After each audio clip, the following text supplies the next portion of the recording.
got to know when to hold 'em. They always said country hair had a heartbeat. Not just the bounce, not just the shine, but the way a room changed when the crooner stepped on stage and every strand seemed to know where to stand. That polish built legends, but it also built questions. And the farther you go into the archives, the more you hear a soft chorus of whispers under the steel guitar. Who had help up top and who didn't? The story isn't a takedown. It's a road trip through image making, stagecraft, and the little illusions that keep a brand alive under blistering lights. And the best part is how the clues hide in plain sight. Fans pass them around like postcards picked up on tour. That one hat-off photo, that too-perfect wave during a TV special, that story told after midnight on a backstage couch that still gets repeated in barbershops today. Start with Kenny Rogers because the rumor mill practically keeps a reserved table with his name on it. The Bosley whispers go all the way back to the era of roll-neck sweaters and wood-paneled studios with fans swearing there's a picture from the hair restoration offices to prove he got a little reinforcement.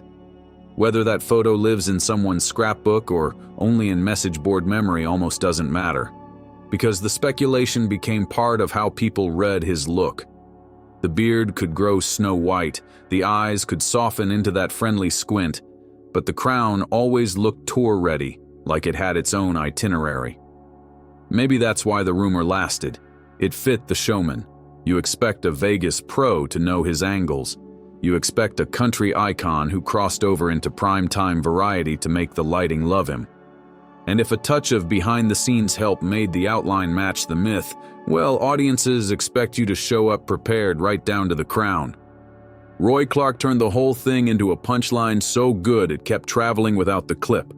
The version that survives says he cracked on Carson that a transplant made his hat fly off whenever the centerfolds showed up, which is the kind of nudge-wink line you could only get away with if you were absolutely beloved. It fits Clark's stage energy, playful, a little mischievous, and perfectly timed.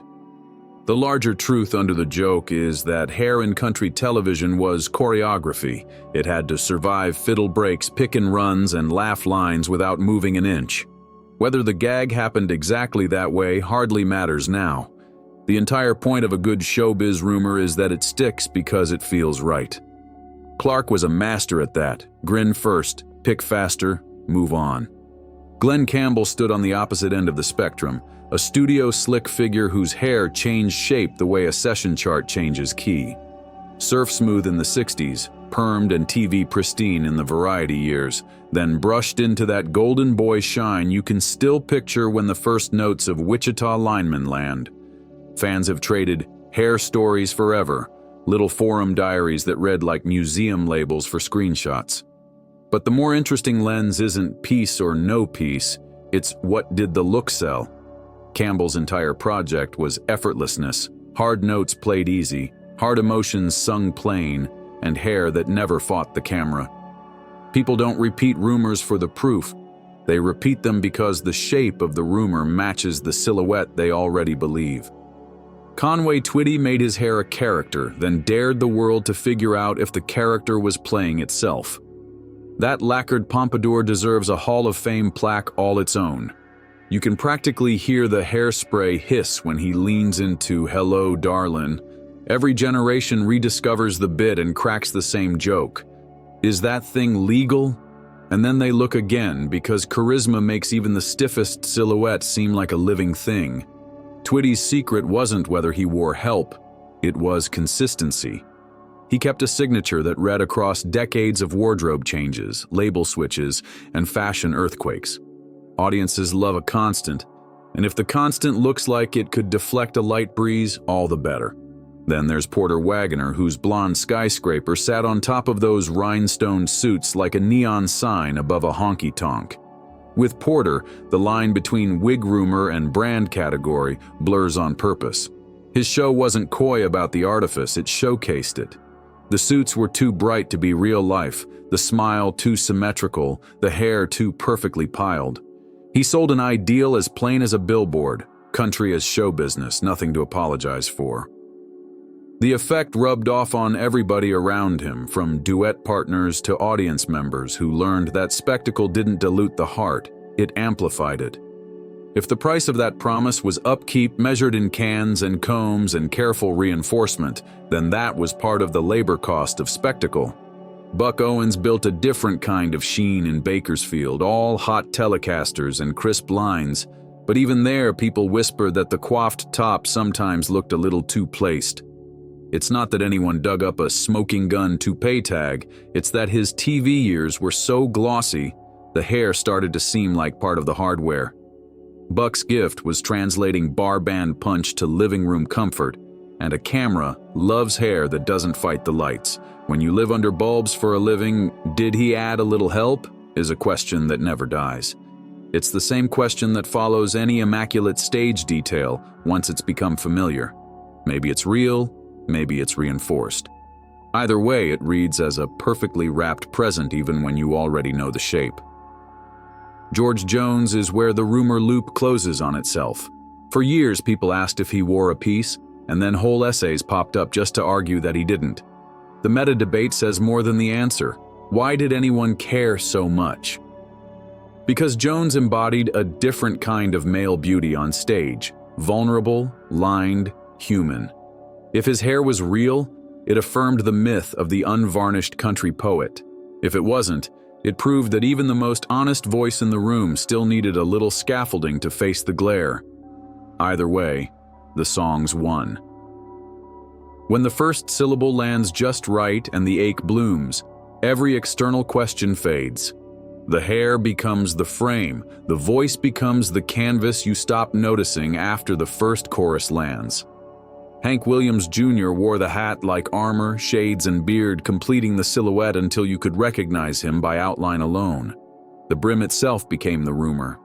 Was it a shield for thinning, a style decision, or both? Hat-off photos would appear now and then, enough to keep the thread alive without ever settling it. But look at the brand logic and it clicks. The hat said, outdoorsman outlaw, the kind of guy who could go from a mountain ridge to a stage riser without changing his stride.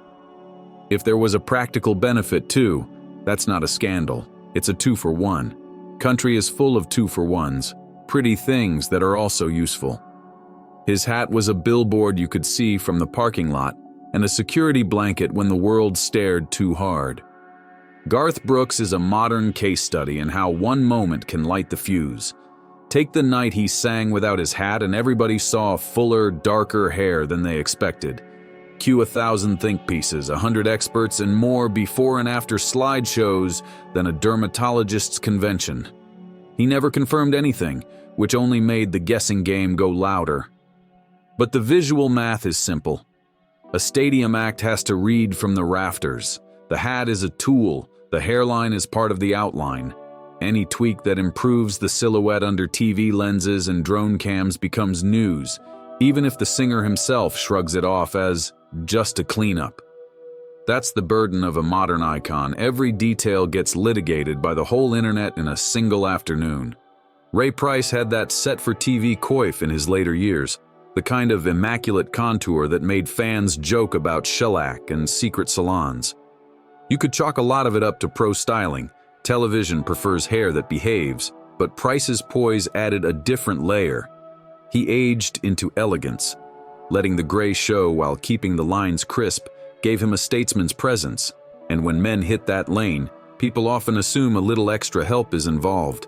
Maybe that's fair, maybe it's a compliment hiding in a tease. Either way, the image did what it was supposed to do. It said, grown-up country, the kind that carries a string section without blinking. Mickey Gilley brought Vegas polish to Branson and kept it there as an institution, which made the "that can't move" cracks inevitable.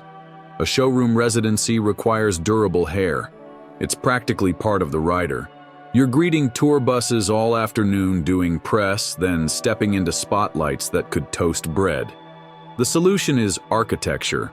Whether that means sprays, pieces, or a wall of strategic combing, the result reads the same from row 20, a crown that never wilts. Gilley leaned into the logic of the room. If a note needed to hold, he held it. If a curl needed to hold, he held that too. Johnny Paycheck wore an oil-slick pompadour during his roughneck prime that inspired rug jokes on radio boards for decades. Part of it was the shape, part of it was the persona. When a singer projects unbothered bad boy, the audience wonders where the maintenance really lives. The truth is, even the wild men have stylists. Grease isn't a style choice so much as a scaffold, and if he added a little backup fiber from time to time, would anyone be surprised? The main event was the sneer in the vocal and the weary wisdom in the phrasing. The hair just kept up its end of the bargain by staying loud. Billy Crash Craddock, forever flirting with the Elvis lane, had the kind of set-in-place waves that keep his name in every toupee list trade. It's the curse of looking like a poster. People assume the poster glue is doing half the work. The stacked quiff, the tidy sidewalls, the not a sprig out of place profile. That's the toolkit of an entertainer who expects flashbulbs.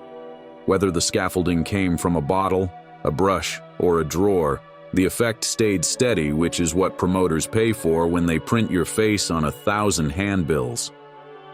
Ronnie Milsap's TV years sparked whispers for the opposite reason. His hair was always exactly right, soft waves sitting obediently, while the piano caught every spotlight in the room. In the 80s and 90s, that was practically a signature look for male stars in any genre, and television aesthetics trained viewers to think perfect equals peace. It's a bias more than a verdict. But the fact that people still trade the question proves how sticky a polished silhouette can be. The hair said performance ready before the first note. Charlie Pride kept an enviably consistent profile for decades, a neat camera-friendly cut that barely seemed to shift during long touring stretches. Consistency invites curiosity. Fans look at a photo from the 70s and one from the 90s and wonder how the arc stayed so smooth. The boring answer is good genetics and even better maintenance. The fun answer is a little helper now and then when the schedule got brutal. The wise answer is that he understood brand stewardship long before everyone started calling it that. When your audience spans generations, a steady outline becomes a promise you keep. Thread all of these stories together and you see a pattern. In country music, hair isn't vanity, it's vocabulary. Hats speak a dialect of their own: mystery, mischief, muscle. Pompadours telegraph a time capsule. Slick TV set contours say, "We are live from Nashville." Rumors grow whenever the vocabulary gets too perfect, because fans love to decode what they're seeing. And sometimes the rumor is the point. If people are still talking about your silhouette 20 years later, the image did its job. There's also the technology curve. Old school systems were obvious under hard light. Then a generation of craftsmen figured out how to make pieces that could survive stage sweat, wind machines, and retakes. Spray-on fibers, micro-tapes, low-shine sprays, none of it proves anything about any single singer, but all of it explains why the line between natural and stage-ready got blurry right about the time country went primetime. The better the tools got, the easier it was to keep a brand-true outline no matter the decade or the venue. And when the tools work, the myths multiply. The funniest thing is how normal it all is in context. Actresses have hair calendars for every shoot day. Rock drummers glue their in-ears so they won't fly out. Pop idols carry travel steamers for stage outfits. So if a country legend learns the science of keeping a perfect crown under a hat or a spotlight, that's just a pro doing the homework. The public may frame it as a mystery, but inside the business it's Monday. You dial in the look, you dial in the sound, you give the ticket holders a night that matches the poster.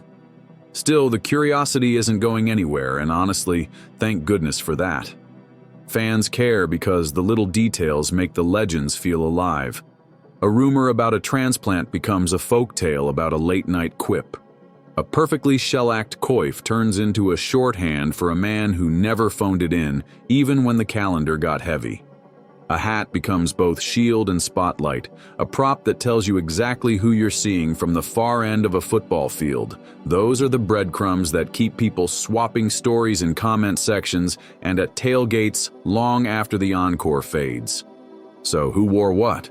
The honest answer is hidden in 100 dressing rooms and 1,000 unrecorded appointments, and maybe that's where it should stay. The more useful answer is that country music builds characters the way old Hollywood did. Bold lines, recognizably human, with just enough sparkle to feel bigger than life. The hair is part of the storytelling, a small piece of stagecraft that lets the voice carry without visual static. And if a few trade tricks helped keep the illusion tidy for the camera, well, that's show business. The outline that makes a legend recognizable is a collaboration between genetics, grooming, and grit. Whether the help came from a bottle, a brush, or a drawer marked "special," those are brushstrokes on a portrait we're still admiring. If you're still curious, here's a better game. Rewatch your favorite performances and pay attention to the relationship between the hair and the song. Notice how the straightest, tightest silhouettes tend to show up with tuxedo jackets and string sections, while the looser, wind-touched looks pair with road songs and Telecaster snap.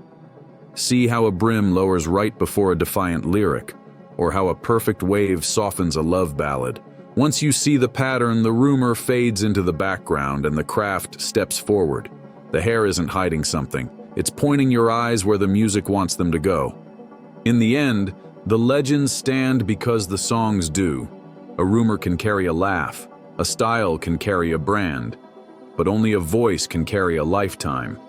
Whether a star leaned on a little scaffolding or just had a blessed follicle fate, the country greats on this list understood the job. Step into the light and look like the sound. The rest is theater, and the theater is part of the fun. When the camera glows red and the band counts in, nobody is measuring density or studying hairlines. They're listening for that first line they've loved for years, and smiling when the room sings it back word for word. And that's a look no rumor can improve. There's a final twist worth sitting with before the credits roll. Image is fragile, but it's also generous.